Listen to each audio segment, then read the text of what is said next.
सध्या सर्वत्र गणेशोत्सवाचा मोठा उत्साह आहे। घराघरात गणपती बाप्पाची मनोभावे पूजा केली जाते। महाराष्ट्रातल्या एका गावात सुद्धा गणरायाची अशीच सेवा केली जाते आणि ती सुद्धा सर्व धर्म समभाव या भावनेतून। पाहुयात कसा साजरा होतोय या गावातला हा अनोखा गणेशोत्सव।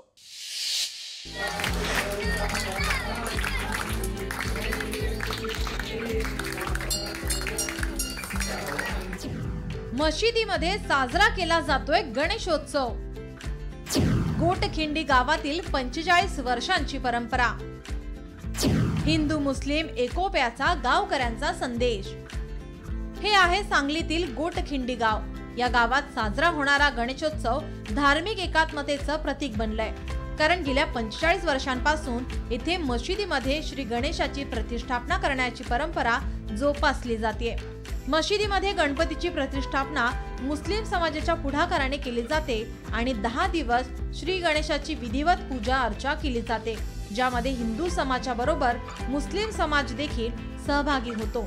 त्यामुळे या गावात मोठ्या उत्साहात हिंदू आणि मुस्लिम समाज भक्तिभावाने गणेशोत्सव साजरी करताना पाहायला मिळतात। हिंदू मुस्लिम एकत्र आम्ही येऊन सगळं साजरा आम्ही एकत्र करतो।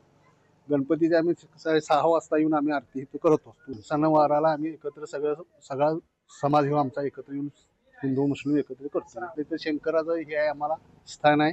ते शंकरा सकाळी 6 वाजता आम्ही जाऊन ते आरती करून तिथं सुद्धा आम्ही पाया पडायला जातो देवाला। गणेश उत्सवाच्या दरम्यान गोटखिंडी गावात प्रचंड पाऊस पडला। यावेळी गावातील झुंजार गणेश मंडळाची गणेश मूर्ती पावसात भिजू लागली।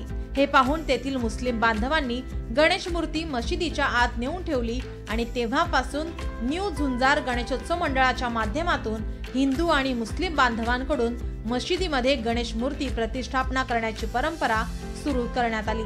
तर गेल्या 45 वर्षांपासून आज तागायत अखंडपणे ही परंपरा कायम आहे।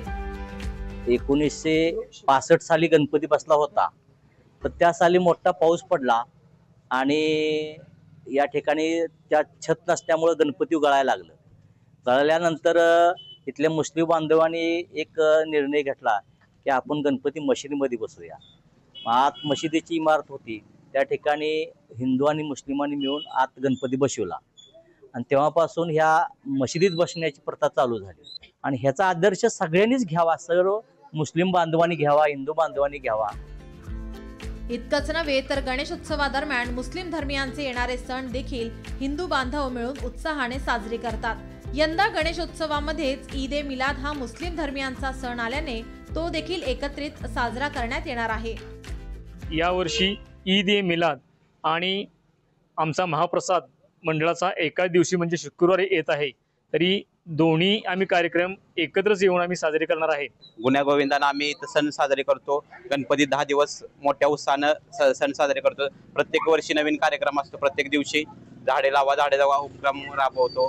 प्लस या वर्षीचा महाप्रसाद आणि ईद मिलाद त्यांची एकाच दिवशी आल्या, त्यामुळे आम्ही मोठा प्रसाद एकत्र मिळून करणार आहे। पाहायला गेलं तर गणेशोत्सवाच्या काळात अनेक ठिकाणी धार्मिक तणाव वाढताना पाहायला मिळतात, मात्र गोटखिंडी गावात गेली 45 वर्ष या उलट घडत आहे। त्यामुळे एका अर्थाने आजच्या धर्मांधांच्या डोळ्यात झणझणीत अंजन घालणारं हा एकोबा म्हणावे लागेल। सांगलीहून संजय देसाई, लोकशाही मराठी।